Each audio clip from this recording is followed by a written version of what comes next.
Welcome back to the garage, ladies and gents, and thanks so much for joining us. Well, as promised, we have an update video for this 90 model Sportster. If you watched the series or watched the last video in the series, you know that we ended up with a bit of a problem. We got the bike out, tested on it, and she's got a dragging clutch, and we can't leave that like that, so we got to go in and fix that. This is most likely going to be a very short video because I just want to get this thing done and get this thing out of here. But we're not going to let this bike leave this garage until it's running right, so let's dig in and see if we can figure it out.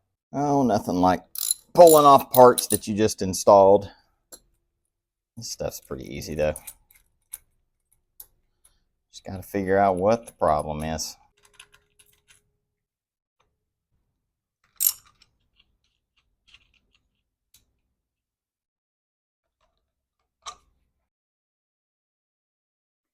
If you hear some noise in the background, I got something running in the background. Just got to get it done. So it might be a little noisy here for a little bit.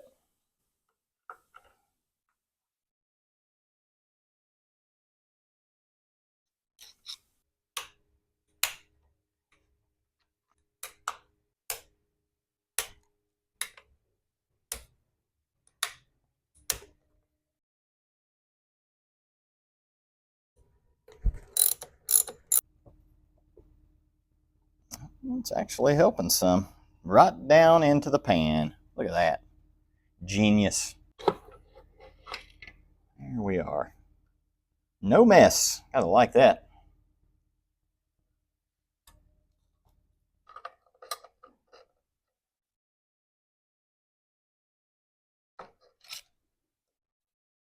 There it is. Get out of there. I'll try to do this without hurting me. There we go. Everything's falling out. That's good though.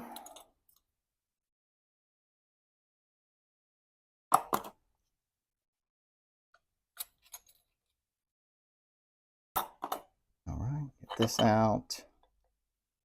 Perfect. And we'll start going through here and seeing what we got. There's got to be something in here that is not happy. All right, guys, I know I'm going through this kind of quick. This is an update video. I'm just trying to get this bike back on the road so we can move on to this big twin that's in the garage. I want to show you what I did here for this little trick. I actually saw this on YouTube, I think a couple of years ago. And now look, this is something that I wouldn't recommend to do all the time just because this stuff is so weak. But if you're in a pinch, it works. We just proved it here. But this is about a 3-inch oil filter wrench. You can buy it anywhere. And then I took a washer and I took a nut and just attached it to that adjustment screw right there. You just hold the screw in the middle, tighten this up. That'll compress the spring. If I can find it over here, let you get your clip off. You can see we've already got this one removed. Now they do make these tools. You can find them all over Amazon, but you got to be careful. I went and looked. I would say about 90 to 95% of the tools out there, they get really good reviews, by the way, are for the 91 and up style, and they fit a lot of big twin too. These clutches right here, I think they only ran these on 86 to 90. Correct me if I'm wrong if you want to. This is a 90 model. The ones that you can find all over Amazon, they don't fit in there like you're supposed to. So if you've got one of these years, just be careful, do your homework, and make sure you get the right tool. Or you could do like me and just put, the cheap stuff on it and make it work. So I went through our clutch, went through every single disc, and honestly, everything seems fine. There's no warping, nothing looks really bad.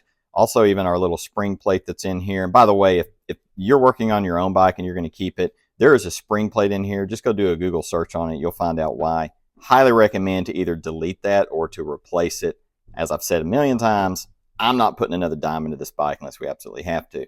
But anyway, the clutch itself looked good. And also the clutch is actually grabbing right off of the handlebars, which is a really good sign. Also check the ball and ramp. Ball and ramp's working fine. And then also I think our throwout bearing here is still good. But the one thing I noticed is this guy right here, the diaphragm spring. I think this is our problem, especially with what it's doing. So you can't see it here on camera, but well, you might be able to a little bit. There is a little warpage, definitely here on this bigger side here on the bottom. And then these teeth, I guess we'll call them these teeth right here. One of these areas definitely is raised up higher than the others. It must have just gotten really too hot. I don't know, and it warped. But what's happening is the clutch is dragging. And what I mean by that is, imagine you're at a stop or you first get on your bike, you pull in the clutch, you go to put it in first gear, and then like, holy crap, your bike wants to start walking forward. That's what this thing does. You can still shift up through the gears. You can still ride the bike. It just makes shifting a little bit harder, and also neutral is about impossible to find. So what I did, ordered another one of these springs. We're going to toss it on there, see if that solves our problem. I did actually get a Barnett one, so, you know, that's I guess we'll call that a little upgrade. And we'll give that a shot and see if that gets it done. Well, we got our diaphragm spring in. Actually got it in a day early. That's good. We cleaned up all of our clutch plates, soaked them in some ATF.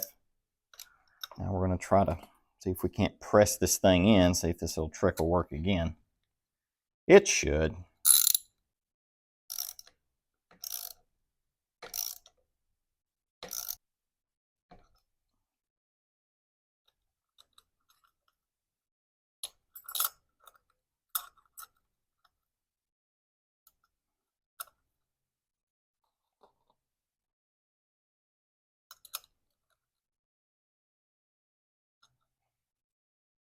I think we've got it compressed enough. I just can't get this spacer to seat down in there, but I think it was a little, I might just be feeling things here or imagining things, but it seemed like it was a little easier to compress, which is good considering it's a stiffer Barnett spring, meaning that might have been our problem.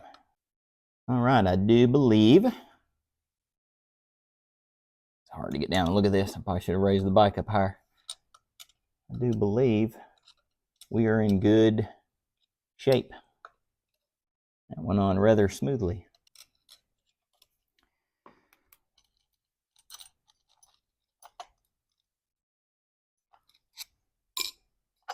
And there we go. Diaphragm spring, new diaphragm spring is installed. So we'll throw the cover on, do some quick adjustments. I'm not going to put fluid in it yet. Just want to see how that feels when we just operate the clutch with the bike not running. Well, we got it all back together and we adjusted our clutch, and to be honest, it feels a little bit better. Feels a little more clutch-like, if that even makes sense. Now, I know that Barnett spring, it is a little on the heavy side, but the clutch still feels good. One thing I did do is I rolled the bike around, put it in first gear, and pulled in the clutch, and it actually rolled, whereas before it was really hanging up pretty bad. It still feels like it might be hanging a little bit, but regardless, let's get this thing outside and see what it'll do.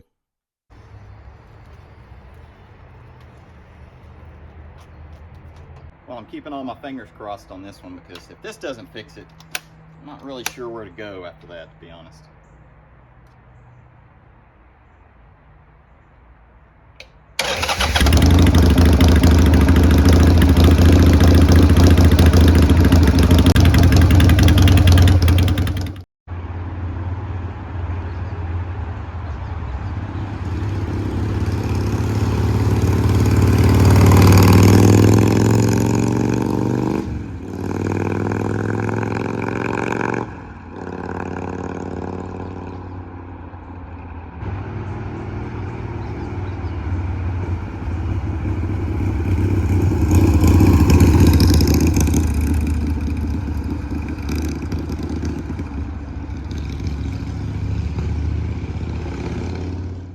Well, we took it around the block for a test, and I got to tell you, if I could hold up 2 thumbs right now, I would. She did fantastic. So I got to be honest, I was not expecting this thing to run as good as it did with the condition that it was in. I was actually expecting something else to be wrong with the clutch, but nope. The spring absolutely took care of it. We were able to find neutral almost immediately while the bike was running.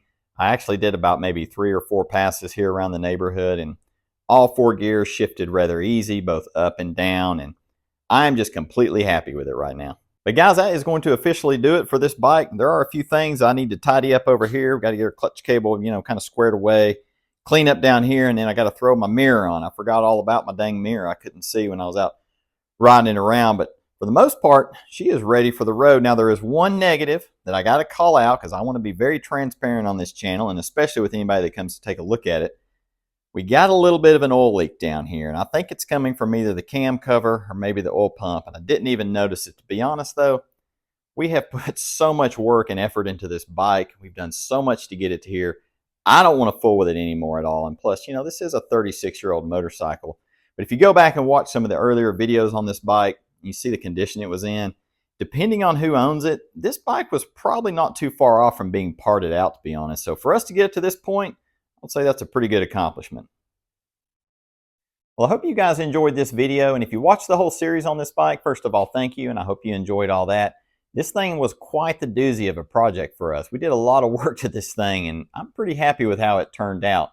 But don't worry, We've got more videos on the way after this one, so if you want to catch those episodes, hit that subscribe button. As always, I thank you guys so much for watching. We'll chat with you next time.